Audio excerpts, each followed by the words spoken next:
whole world, it may be said with almost literal accuracy, is turning its eyes upon us today. It expects that we shall deliberate and negotiate on the assumption that having put our names to facts of peace, we mean to respect our signature. It prays that we shall not only relieve it of burdens, but establish it still more securely in the ways of peace.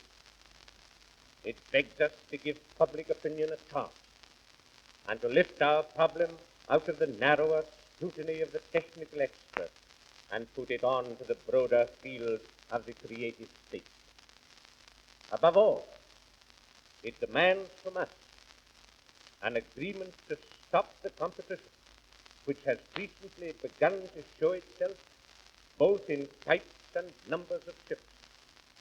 If we are not careful, we shall be once more involved in a feverish competition such as preceded the outbreak of the recent war. At the same time, if the conference and its work are to be justly judged, some appreciation must be shown of the nature of its task.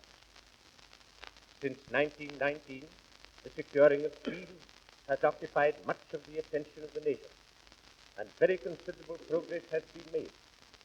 The League of Nations steadily builds up its authority, and in various clauses of its covenant provides mutual security to well-doers and menaces to evildoers amongst nations. The peace pact signed at Paris in 1928, which, though lacking in machinery, except that which the covenant supplies for members of the League, is nevertheless a mighty moral bulwark against war, and we must never underestimate the effectiveness of moral bulwarks with no bayonet nor bludgeon behind them. The entry of the United States into the permanent court of international justice, the growing confidence in the court, and the increase in the number of nations who have signed the optional clause mark definite and, I believe, irrevocable steps in the displacement of military power by judicial process in the settlement of international disputes.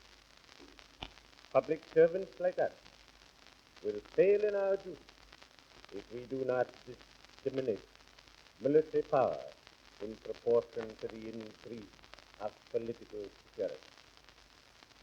On the other hand, no one can say that an absolute security for peace and justice has yet been found.